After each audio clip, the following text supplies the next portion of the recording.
Bibliosophie. Hello, welcome. I am vlogging this week, or at least attempting to. I tried last week and I just couldn't do it. So let's see how far I get this week. I am reading How to Be Both by Ali Smith. Also, sorry for the knocking. My neighbors are doing something or other unknown, so I suppose that will come through the sound. But what are you gonna do? Living in society means living with people. Anyway, I have started Ali Smith's How to Be Both. I am reading this a second time. I actually have read it before, but I am currently reading it because in a recent video I mentioned that I really haven't been reading. I've been having a hard time for practical reasons. I really just don't have time and focus for it practically, but also emotionally, I don't have the focus and the enthusiasm. And one of the books recommended to me was How to Be Both. And I think it's a really good recommendation. This is the very first Ali Smith that I read, actually, and I loved it when I read it a few years ago. It's about grief, it's about processing and creating yourself, self-definition and redefinition. It's about cultivating a sort of emotional, psychological flexibility. It's about kind of how to be both, right? How dealing with the ambivalences and incongruities and difficulties of life, and very much also about art and sharing yourself through art. So yeah, I am actually holding this up as a prop, but I'm not reading this copy. I have been listening to the audiobook. I started that yesterday morning and I'm quite enjoying it. It's a busy week. Next week is actually going to be even busier, but we are really ramping up in normal life, essentially. I have rehearsals a lot. I'll be filming something at the end of the week, so I'm gonna leave town for, I don't know, probably 36 hours or something, 24, 36 hours. I'm nervous and kind of overwhelmed by it all. I haven't performed basically at all in a year, actually over a year. I've done a couple of tiny things, but never solo. And I have a few performances coming up next week. And they'll be the kind of most solo out there things that I've done in over a year. And that's wonderful, but also very nerve-wracking. Part of what you lose when you don't perform regularly is the kind of guts to put yourself out there. So I feel really rusty. Technically, physically, I feel okay, but I feel really, really rusty on the stage fright front. I had an early morning rehearsal yesterday, and that's already kind of difficult, but it was the first rehearsal for one of the pieces I'll be performing next week, and I was so nervous to begin with, which is really funny because everybody around me is fabulous, both musically, technically, and as people, but yeah, the first few measures, I was so out of breath because of nerves, but presumably it'll get better.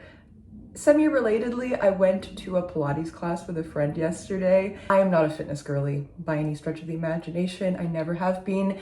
I've done a few things. I used to dance, but yeah, I don't really have a physical practice so much, and what little physical practice I have had has also very much been on hold.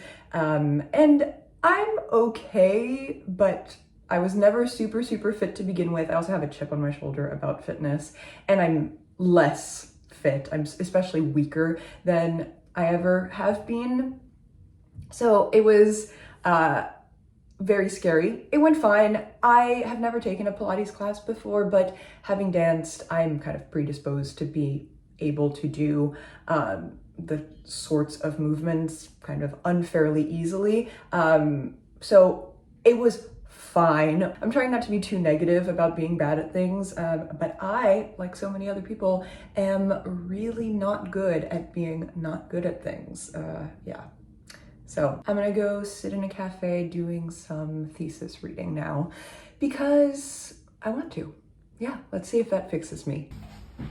There's always a fine line between slouchy, vintage, loose, cute, and looking like you're a fundamentalist. In my current busyness and anxiety, I'm attempting to be a scheduling person, and I specifically scheduled reading for my thesis this morning, and I have been doing it. In fact, all morning. It is almost noon, I'm still in pajamas, and yeah, I've just been reading all morning. It's good. Hello. I am out of it today. I feel out of sorts. It's also very hot right here, so I'm gonna try to keep it short. Yeah, I feel discouraged. I feel just generally discouraged, diffusely discouraged. I don't exactly know why. I think some of it, at least a lot of it, probably is physical fatigue. I had a rehearsal this morning and it went pretty well, but I felt bad. I think I'm just nervous and discouraged at everything I have to do. So I just have to trudge on. I'm actually going to head out to another rehearsal very shortly, as soon as I'm done talking to my phone. And then I'm going to head out to Beacon, north of New York City. I have a short film shoot there tomorrow that I think should be fun, but I'm also nervous about it. I'm going to stay with a friend tonight, so that should also be wonderful. But yeah, even that am just kind of something. Still reading The Ali Smith, but I'm almost done with it. And this morning I started Suleika Jaouad's Between Two Kingdoms, which is her memoir of having leukemia, of being diagnosed with leukemia in her early 20s. It's actually quite appropriate that I'm wearing the Susan Sontag shirt because I assume that Jaouad gets the title of her book from the Susan Sontag citation. Illness is the night side of life, a more onerous citizenship. Everyone who is born holds dual citizenship, in the kingdom of the well and in the kingdom of the sick. Although we all prefer to use only the good passport, sooner or later, each of us is obliged, at least for a spell, to identify ourselves as citizens of that other place. It was recommended to me by a few people, and so I'm curious. I'm very curious about the cancer memoir as a form. I feel like I'm kind of doing research, and I'm specifically curious about memoirs that aren't about breast cancer because there are a lot of them. I mean, breast cancer is very common cancer, case in point. But it's interesting to hear about a blood cancer as a fellow blood cancer girly. I suspect it might also be leading to part of my kind of out of sortsness. It's not impossible. It could be triggering, I'm not sure. So maybe I will discontinue reading it for now, but I'm very curious as to how do you tell your cancer chronicle and why? What is the kind of imperative for people? What is the incentive? I'm thinking kind of ahead, but yeah, I'm doing my cancer memoir research. We'll see. It might be not good for me right now. Let's go.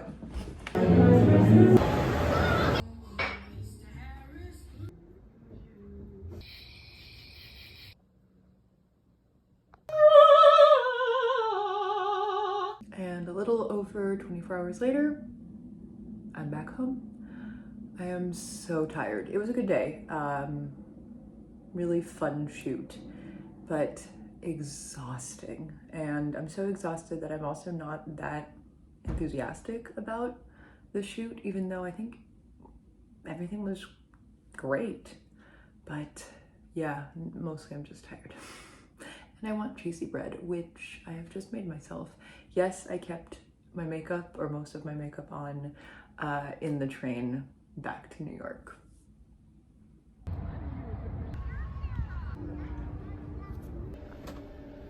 Hello, it is Saturday. I did not do very much today. I walked around, I read, I rested. I'm rather proud of that. I also got my flu and COVID vaccines.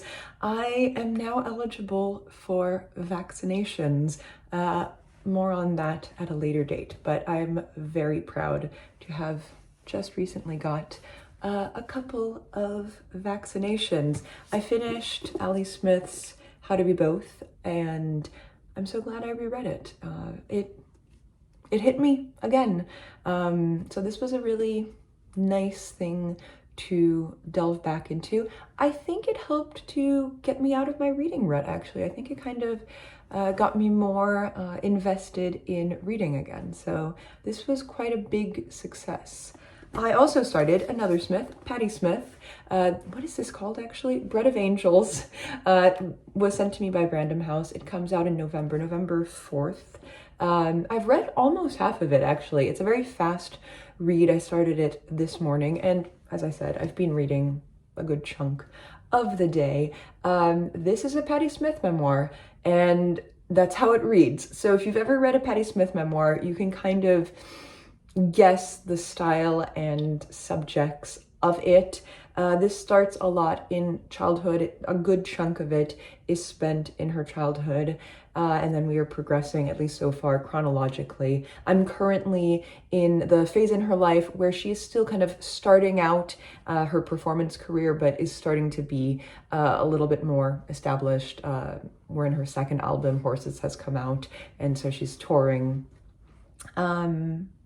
Yeah, I am enjoying it. It reads beautifully. I don't think my life is being changed by it, but so far, so good. I mean, I'm barreling through it, so that's something. Hello, I regret and am rather embarrassed to inform you that I am once again utterly flattened. If you are frustrated by the fact that some days I'm seemingly peppy and active and re-entering into life and rested and feeling pretty good, and then every other day I am completely out of it and exhausted and have somehow pushed myself too hard, you're right, it is frustrating. I am also frustrated by it. I slept way too little last night. I really crashed out last night, and then I couldn't sleep. And also, I had more of a reaction to my vaccines than I was anticipating. It's fine, but I was in pain and I was having chills. And yeah, I was really crashing out, and now I am crashed today. It is okay, I will be fine again, but right now, I don't feel too good. It's okay. I am back to reading too many books at once. I still have not quite finished Between Two Kingdoms, but I'm actually quite close. I've been mostly listening to it as an audiobook, but I also got it out of the library as a hardback. It's interesting to read. It's quite good. I understand why it is such a well-loved kind of illness and also post-illness memoir. I'm in the recovery phase of things, which is quite interesting to me. That's, for obvious reasons, the stuff that most kind of resonates with me currently, what I'm most interested in. And you will be not at all shocked to find out that, hey, I'm not the only one who struggles after cancer treatment.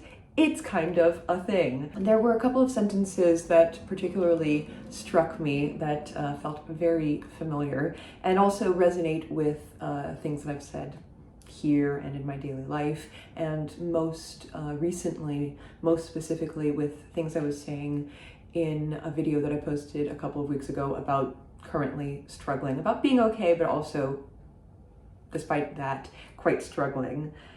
Recovery isn't a gentle self-care spree that restores you to a pre-illness state. Though the word may suggest otherwise, recovery is not about salvaging the old at all. It's about accepting that you must forsake a familiar self forever, in favor of one that is being newly born. It is an act of brute, terrifying discovery.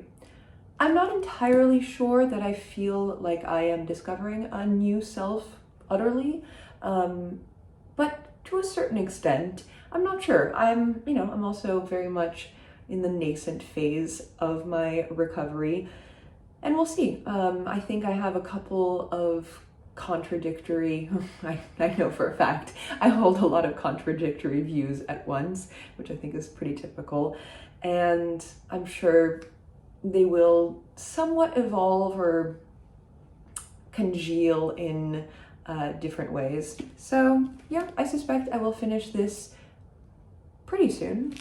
It's been a good, if sometimes difficult, companion.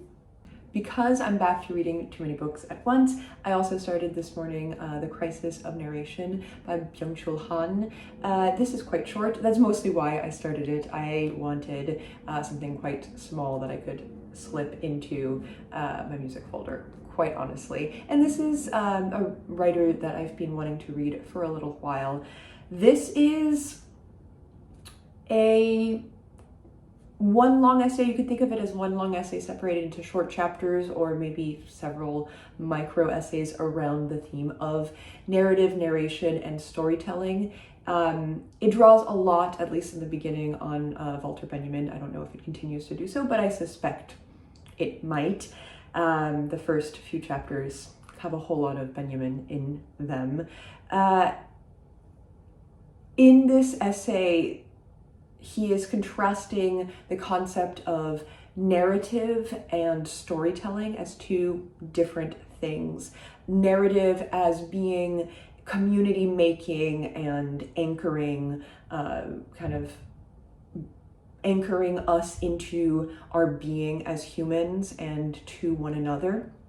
But storytelling as a kind of consumerized version of that, that it is, storytelling becomes in a capitalist culture where there's constant random information, this onslaught of too much so-called but kind of false connection. Storytelling becomes story selling, and a kind of ersatz narrative becomes a consumerism vessel.